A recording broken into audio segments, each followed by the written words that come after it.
And next up, we have Purna Virji, the Senior Bing Ads Client Development and Training Specialist for Microsoft, which I totally wrote down because there was no way I was going to remember it all.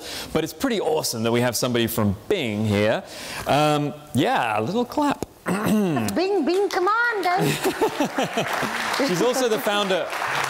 She's also the founder of Purview Marketing. She speaks at events across the country, including PubCon and eTail, speaks 6 languages. Purna Virji. Thank you. I can swear in 17 languages, though. That's another cool fact. But anyway, thank you so much for having me here. I swear Oklahoma City is the nicest city I've been to. Like, everyone is so super nice. I'm from Philly, and if you ask somebody what time it is, they'll just stab you. So it's a good, refreshing change.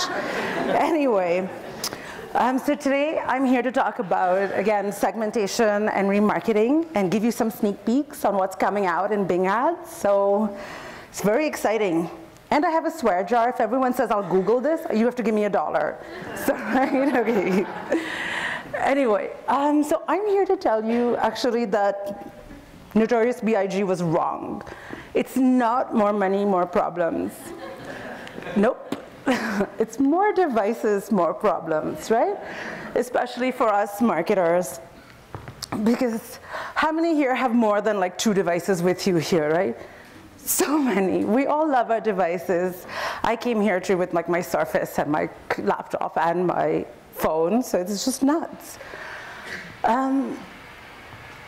Every day, new devices are coming out in the market. I mean, we just had Apple's announcement this week, right? And there's new apps, new devices. Each one is promising to be sort of faster and help make your life easier. But all it's doing is competing for our very finite attention spans. Satya Nadella, our CEO, has said that the scarcest commodity is human attention. Especially true for us marketers, right? Like, I bet in the time that I'm speaking, you guys are going to be checking your phone or your email or your social at least 20 times. Like, it's nuts. That's true. I do it too. So think of us as marketers, right? How are we getting through? Our customers are inundated with information, so how do we cut through? Especially with remarketing. So our remarketing efforts really need to resemble like one-on-one conversations. We want to speak exactly to our consumer base. We want to charm them. We want to be helpful. But how do we do that, right? We have to know them better. So I'll show you how. But first, I'm going to give you a little sneak preview of something new that's coming out in Bing Ads very, very soon. We're doing a webinar on this on the 15th, but you get to see it today here, just for Oklahoma City, for being so nice. So anyway, so launching very soon is our remarketing and paid search feature within Bing Ads. Anybody use Google's RLSA feature here? Okay, well, it's similar to that, and I'll explain to you a little bit more how it works, but why do I get excited about remarketing, right? I mean, fact is that people who are familiar with your brand or have been to your site before have a significantly higher likelihood of converting. So there's just a lot of importance and that's given to sort of brand familiarity. And we know the stats that 96% of people who come to our website just leave without converting, right? That's no surprise. Average conversion rate's 2 to 4%. But what shocked me was that 70% of people who added things to cart just left without purchasing. Is that shocking to any of you? It's so many though. I guess I'm obsessively shopping way too much, so Shopaholics Anonymous, but anyway. So that's why remarketing in paid search is just giving people another chance to purchase and come back to your website. So how it works is people come to your website, our pixel will sort of tag them anonymously. It's not creepy, it's not as creepy as some other people. But then they get added to the remarketing list, and then when they leave, if they search for something again on Bing or Yahoo or any of our search partners, we can show them specialized ads. Again, so it's really cool. So it's just in paid search. It's different from, say, display-based remarketing, where they come to your website and then you follow them around with those image ads. It's not. It's actually a search ad in the SERPs. So that's very cool. And it's so easy to set up. You just want to tag your entire website with our UET conversion pixel tag. So hopefully you've already done that. Then you want to define your lists and think about what are the best segments that I can divide my audience into so I can speak to each one individually. Mike King, who you guys saw earlier, is phenomenal about personalization and segmentation, so read up on his stuff. Also, then you want to engage with these audiences. And this is what it's going to look like in the interface. You can go to the Campaigns tab up top, and under Shared Library, you can find out and set the rules to create your remarketing list. And then you can assign these lists to different ad groups as you see fit. And you can assign it at the campaign as well as the ad group level, which is another super cool way. And then you can adjust the bids and ad creative, all that. You can go to town. So just some cookie facts. You're going to need at least 1,000 people to be cookied before the list becomes active. And that really is because you want to get a significant sample of data. So otherwise, you just might be skewing. You can adjust the bids from like minus 90% to plus 900%, which is very helpful. And you can also tag every customer under the customer shell, every website under that. So if I had Gary's Plumbing, and I also had Gary's Electric, I could, with the same pixel, retarget to both of them, which is super cool because it's still owned by Gary, so Gary is going to be very happy. So what are the different types of goals that this one UET tag can measure? One is like a destination URL. They came, they looked at shipping and handling costs. So that's cool, we know that. How much time did they spend on this site? Oh, this guy spent 5 minutes reading through the testimonials page and case studies. They're probably really engaged. The pages viewed per visit, so maybe this visitor spent, looked through the entire catalog online. And then custom event, maybe they chatted with you, they did your live chat, or they watched a video. So you can track any kinds of events, which is super exciting and powerful, right, on the website. And finally, you can also track mobile app installs. Again, very relevant in today's world. So now you're saying, this sounds wonderful, but really, how do I make money? Like, show me the money. I'm like, okay, no worries, I'll show you. So the money really lies in audience segmentation. You've got to break down your audience into relevant, smaller segments so you can talk to them in the way they want to be spoken with. Otherwise, they'll just move on. Like, there's no time. Ain't nobody got time for that in this world, right? So things that you can do if you look through the different purchase funnel is you can optimize your bids. You can optimize your ad creative, say like depending on how people have really interacted with your website. You can also expand your keywords and the match types, which is very, very exciting and also cheaper than a regular CPC ad, because here you're only serving to a very pre-qualified audience. So let me go ahead into a little bit more detail. And I want to show you 6 different audience segments that you can try once you get all set up with remarketing and paid search. So the first one, these are the 2 core lists that I'll go over that we want to get set up first. Remember, you're going to need the 1,000 people in your list first, so you want to go for a broader list. So the first one, we want to woo the window shoppers. And these are the people who came to your website, looked around a little bit, and then just left without buying. This is a slightly different version than what a lot of people recommend. People recommend that, oh, just tag every visitor to your site and show ads. But I think when you're retargeting with ads in the SERPs, you want to be a little bit more targeted and just take out people who haven't converted. So you don't want to piss off your customers. So again, they came, they saw a little bit, but they didn't conquer, so they didn't convert. So you can set up this list by, you can segment it by product in future, but you can really set it up by choosing which URLs they visited and that. So I could say they came and they visited any page on my site, but they didn't go to the thank you page that you would have seen after you convert. And if anybody's super geeky and loving regex, then you can go to town with this. So our goals with them is we want to woo them back. Like, how do we bring them back to the site? Remember, they're more likely to convert.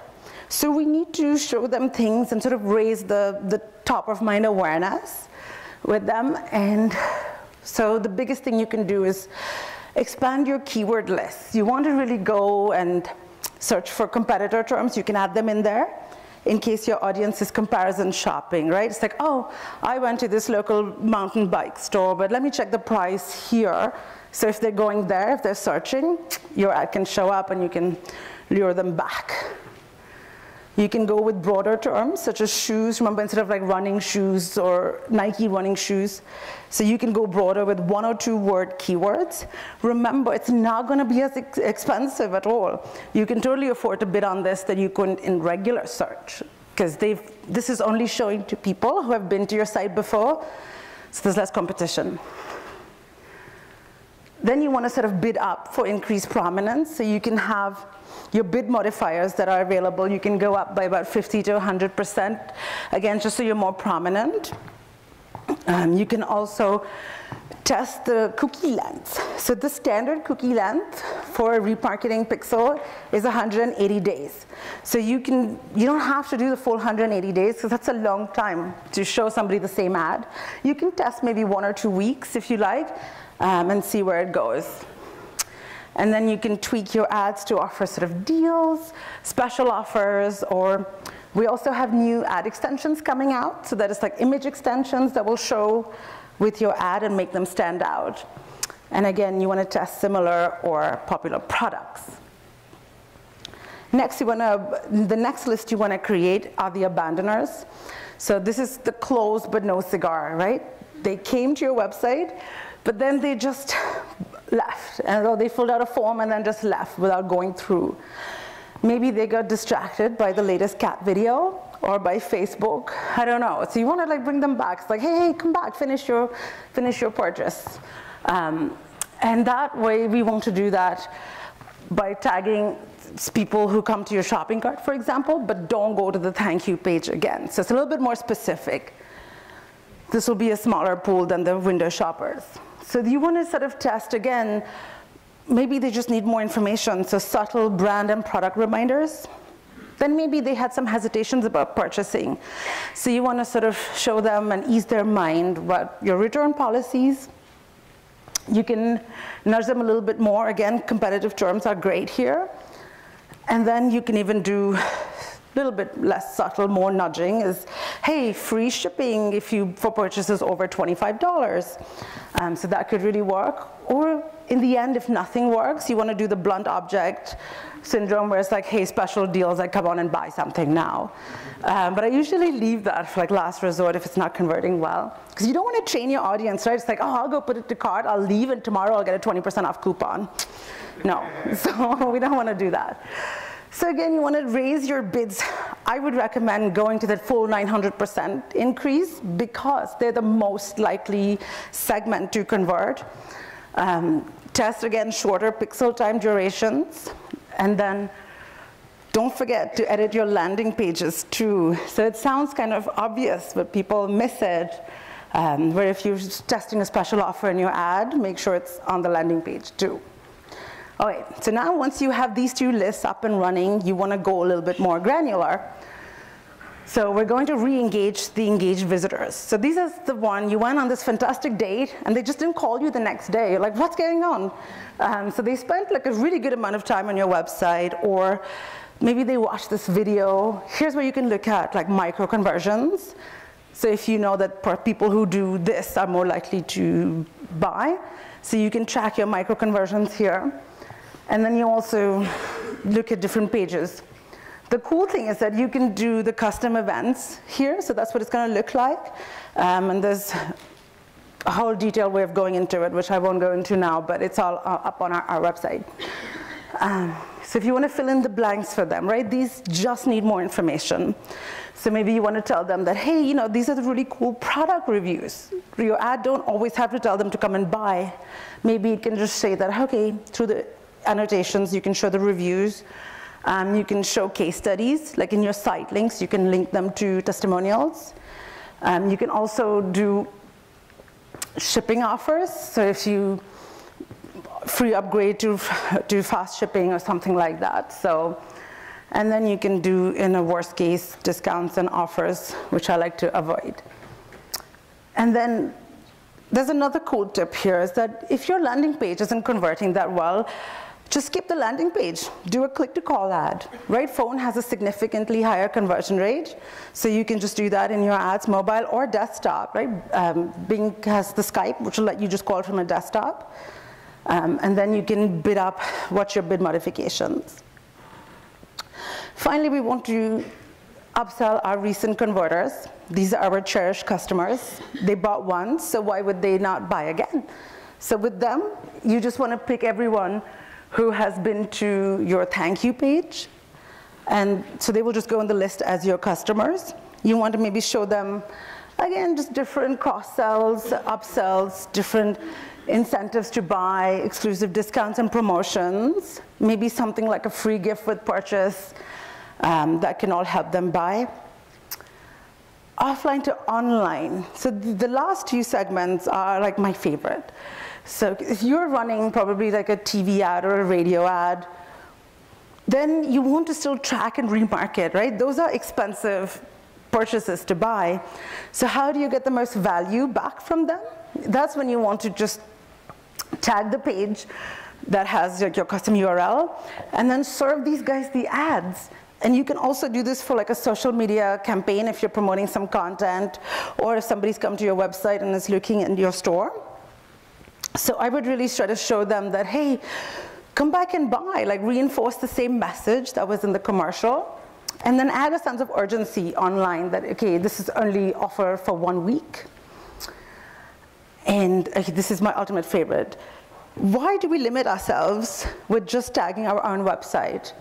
Something that's really cool that SEOs and content marketers have used for a long time is other people's audiences. You can tag other people's websites. Again, it's based on the tag. It's not based on your site. So if you can think beyond your own site, for example, Gary's Electric and Jones Plumbing could say, oh, we can just tag each other's websites.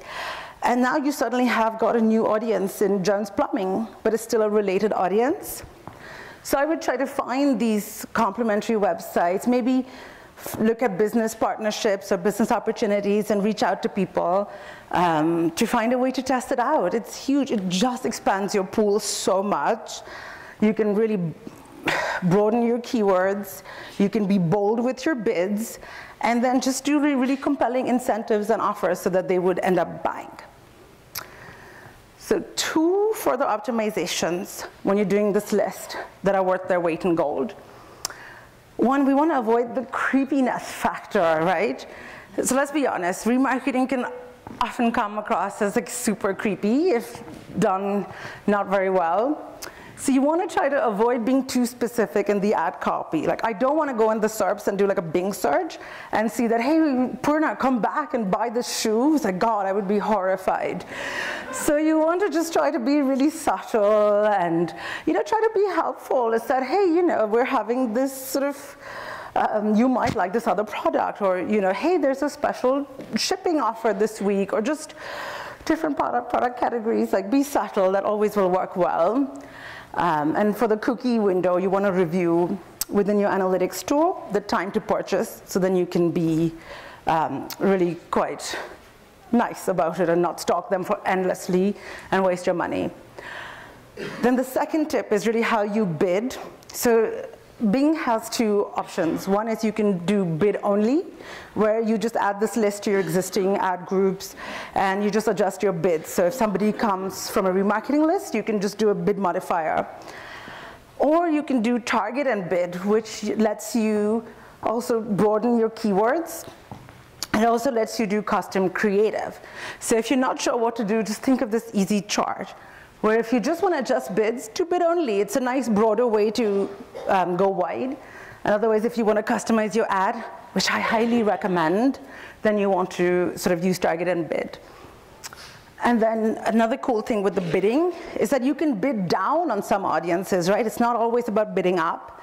Somebody just bought your website, bought something from you, but they're still searching on related terms. You can negate down the bid by 90%, so you just don't waste your money by showing for somebody who's not likely to buy again. So the key takeaways really is add UET all across your website, build your remarketing list, creatively engage your different audiences, and then you'll really just strike gold. For product updates and know when a remarketing is coming live, check out our blog. And if you have questions on UET, that's the website to go to. And tune into the Bing Ads webinar on the 15th, which will go a little bit more detail into the UET as well as remarketing. So thank you so much. I love Oklahoma City. And thank you for having me here. You guys are great. Thanks, David. Thank you very much. Thank you very much. I have a few questions for you, if that's okay. So the first thing that I want to ask is I know there's a lot of businesses, small and medium-sized businesses, some of whom aren't yet doing retargeting, don't have somebody who's thinking like this. That chief marketing officer, who on their team do you think they should single out to start thinking about this stuff? Have your PPC manager who's doing that. If you don't have a PPC manager, then reach out to certain agencies to help you. Or if you don't have the budget, honestly, it's so easy to set up that, just take 2 hours in a week aside to do the setup, track it for 3 weeks, and see how it's getting you. Okay. That Infinity and Beyond, I have a good example for you. Yes. Big Wing, we're doing something for the NBA, the Oklahoma City Thunder. And we Go Thunder. Yes, indeed. We also are owned by the Oklahoman. Right. So we put a retargeting pixel on the Oklahoman's Thunder content. So that's the local newspaper. Right. And then we retargeted to people during game times, because the goal was to increase Nielsen ratings for the viewers. Yes. So during game times, people who were on their computers, we told them, and we knew that they liked the Thunder because they were looking at all that Thunder content. We told them, hey, the game's right now. And this is the score, so which is a pretty cool example. That's brilliant. Yeah. I love that. Yeah. That's a great example. I have a few other questions that I wrote down. You can also tweet me if you think of questions later, or tweet Bing Ads at Bing Ads. Oh yeah, so this is a good one. You're going to like this. Where is Bing more effective than Google in paid search? When is it a better spend than Google? So there are a lot of different audience segments where there are a lot more people on Bing than there are on Google. I can share some stats with you.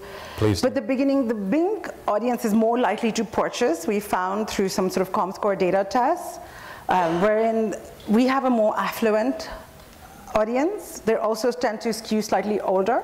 So if you're looking for somebody who is fitting in that demographic, then Bing is a great place for you. We also have, just on our own, Bing alone is over 20% of the market. With Yahoo, we cross over 30%. So you don't want to be missing out on 1 in 3 people if you're not on Bing.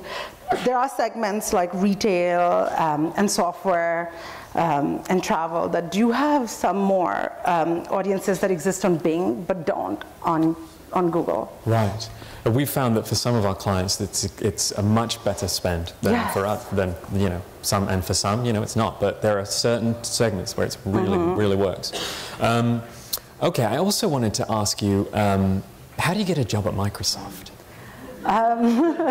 They go to our career website. We are hiring. We're hiring so many people. So please come and work there. I didn't want you to say that. Somebody invited me, but please go to the website. We are hiring a ton of people, especially on account management, and it's a wonderful place to work. Well, I'm assuming that there are lots of people who want to work at Microsoft. Yes. Right? My question really is, you're in the interview. How do you get the job? You gotta nail the interview, just like any other job. So what are just they show really your looking passion. for? A company like Microsoft? I'm not that I'm looking for another job or anything, and I don't want to move to Seattle. They don't even have a good basketball team. I haven't moved to Seattle. Oh, didn't you guys steal their basketball team? So yeah, I can see why. So you should steal the Microsoft office here then. Clearly basketball teams here are now an office. Right. Another great thing you might need to know about Oklahoma City is Sweet Brown, the girl who said, "Ain't nobody got time for that." Yes. Yeah. Oh, it's my favorite meme. I'm so excited. I'm moving here. That's it. Yeah, you should tweet her and meet up for coffee. It's my favorite meme. Even there's a song version on YouTube too. I listen to that sometimes. I'm really stressed out. I'm like, ain't nobody got time for that. Ain't nobody got time for that. Wonderful. Yeah. Okay, so any questions from the audience? Okay. All right. Oh, am I hearing? Oh, out of the back. Okay, looks like there's at least one. Does your swear jar take pizza? I'm only kidding. You just have to buy me a drink later, so that's all. You know? No, in a very positive way. Just for those of us in the audience who don't understand the difference between the new remarketing that's coming out and display remarketing, could you unpack that a little bit? Because that's really big. Absolutely. So traditional remarketing that existed before was I would go to a website, I would get cookied, and then no matter which other website I was on, so I could have been, say, on the New York Times website, I would see a display ad, which is like the image ad, following me everywhere. So remarketing and paid search is completely different because it's only within the search results.